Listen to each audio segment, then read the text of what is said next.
So it ain't over till it's over, but can Donald Trump really still win this thing? Of course he can. This is CNN Tonight. I'm Don Lemon. Our brand new CNN ORC poll has Hillary Clinton with a 5-point lead over Donald Trump among likely voters. You know who's not buying that? Let me think. I believe we're actually winning. Now the press, I believe we're actually winning. If you read the New York Times and if you read some of these phony papers, these are phony, disgusting, dishonest papers. But if you read this stuff, it's like, what are we doing? What are we wasting time for? The truth is, I think we're winning. New York Times, a phony paper. Meanwhile, a confident Hillary Clinton not quite measuring the drapes for the Oval Office, not yet anyway. Well, she goes after Trump with both barrels. This is someone who roots for failure and takes glee in mocking our country, no matter who our president is. Now, that may be who Donald Trump is, but this election is about who we are.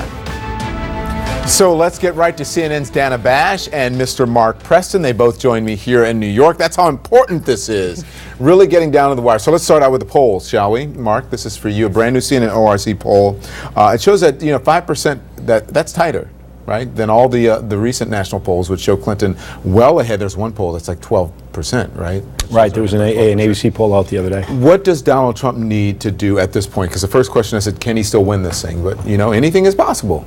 Well, first of all, he needs to stop offending people, right, which he seems to do on a daily basis. He needs to stop offending women. He needs to do a better outreach to minorities, not necessarily to get the black vote or the Hispanic vote, but to get the college-educated white vote who was on the fence about whether they should support him. And he should, when he holds these rallies, like for instance in Gettysburg, when he wants to talk about what his plan is to really make America great again, in his words, he needs to stop prefacing it by saying, listen, all these women who are accusing me of sexual allegations, they're all wrong, and I'm going to sue them after the election, because all that does is cloud. Been grabbed or something like that. Right. All that does is cloud the message. He should focus on an issue such as the economy, which he does well on in this poll, and just go forward and try to win it. Dan, I've heard even his supporters say they don't want to hear him sort of,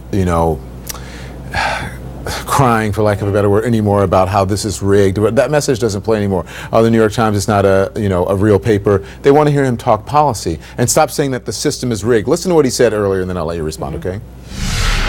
These are what they call them, dark polls. They are phony polls put out by phony media. And I'll tell you what, all of us are affected by this stuff. And what they do is they try and suppress the vote. This way people don't go out and vote. But we're winning this race. I really believe we're winning.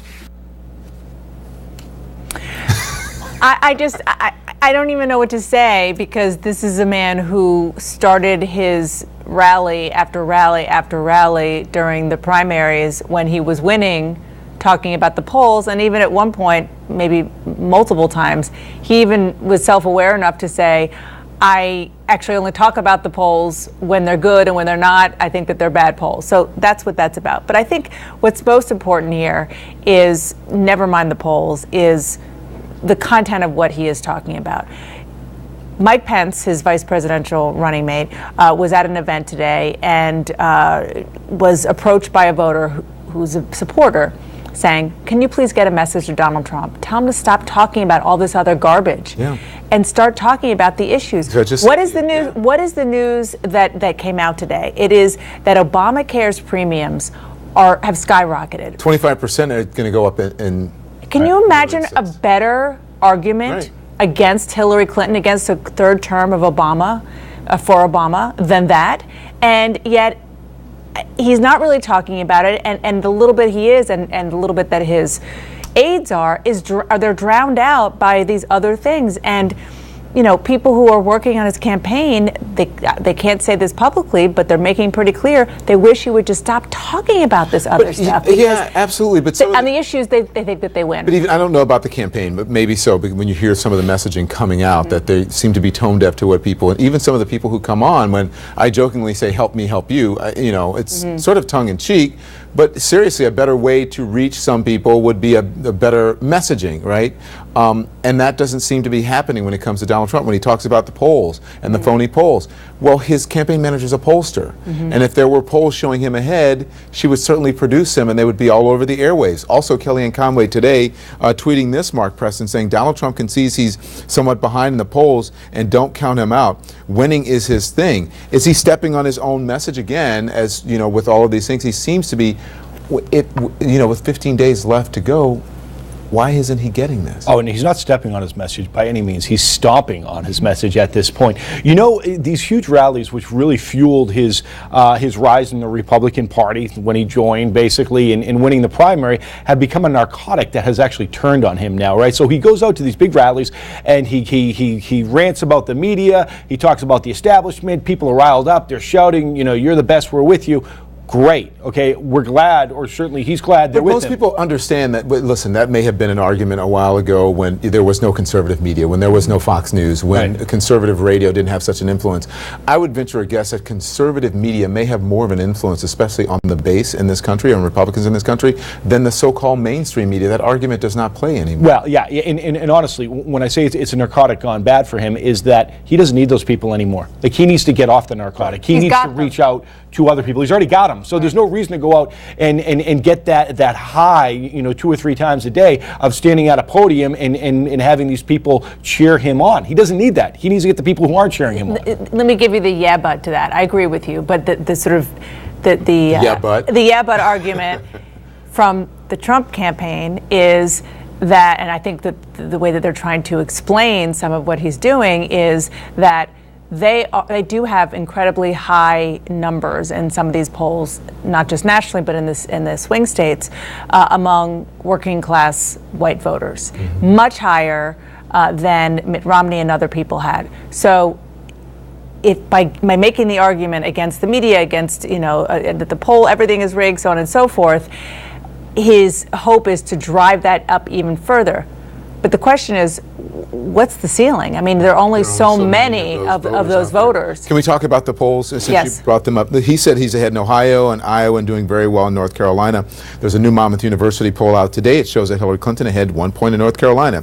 A statistical dead heat there. In Ohio, the most recent poll shows it's a dead heat with 45% each. And in Iowa, Trump is ahead by 4% in a poll earlier this month. The problem for him, if he wins all 3 of those states, he still has a very short victory. He's still short of a victory, I should say. He has a very narrow path to 270. That's right. He still has other potential blue states that he has to turn red. He's got to turn New Hampshire, or he's got to turn Pennsylvania, or the one electoral vote in Maine, and so on and so forth. So you're right. I mean, we've said this so many times, but it bears repeating. Republicans start at a disadvantage, no matter who you are, based on the electoral map and where the population centers are vis-a-vis the electoral votes in each of these states.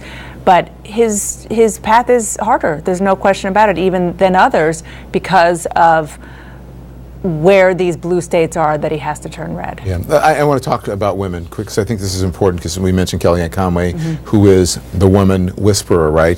That's brought to his campaign. She does very well with women. The CNN poll shows a huge gender gap. 12%, 12-point advantage, I should say, for Hillary Clinton among women, with just 3% advantage in men for Trump. How much of these allegations of sexual assault hurt Trump? Well, we can sum it up in one question that we have at the end of our poll, which is the way Trump treats women an indicator of character and ability to be president? Nearly 6 in 10 Americans say, yes, it is. Now, put that in the context of what the allegations are, that he sexually harassed women, that he forced himself upon women, that he did things to women that were unwanted. That's a pretty strong number in the negative for him. And specifically, like in a state like Pennsylvania, he's not doing well in the suburbs of Philadelphia. You once worked in Philadelphia. You know how important they are for that state, right? So he is turning off women based upon what these allegations are. Quite frankly, he fuels it with these comments he makes at these rallies. Yeah, I'm glad you brought that up when you say work, because working in local news, you get to see all of these markets and how it plays. That is a very important market, as is the Midwest, Chicago, a very important market as well that I worked in, and very strong for women and African Americans as well. I want to talk to you about the president on Jimmy Kimmel tonight. Listen to this. When you watch the debate and you watch Donald Trump, do you ever laugh? Do you ever actually laugh? Most of the time. Most of the-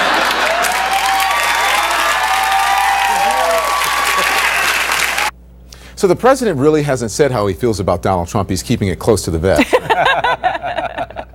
That was sarcasm, by the way.